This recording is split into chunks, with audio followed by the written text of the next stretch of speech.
ప్రియమైన దేవుని బిడ్డలారా, 5వ అధ్యాయం 1-5 నేను చదువుతాను. వాక్య భావన స్టాండీ పాస్టర్ గారు ప్రార్థన చేస్తారు. దేవుని వాక్యాన్ని చదువుకుందాం. మీలో జారత్వం ఉన్నదని వదంతి కలదు, మీలో ఒకడు తన తల్లి భార్యను ఉంచుకున్నాడట. అటు జారత్వము అన్ని జనుల్లోనైనా జరగదు.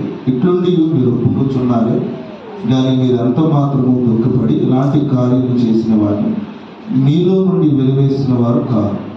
నేను దేహ విషయమై దూరముగా ఉన్నాను, ఆత్మ విషయమై సమీపముగా ఉండి మీతో కూడా ఉండినట్టుగానే ఇటు కార్యము ఎలాగూ చేసిన వారిని గురించి ఇదివరకే తీర్పు తీర్చి ఉన్నాను.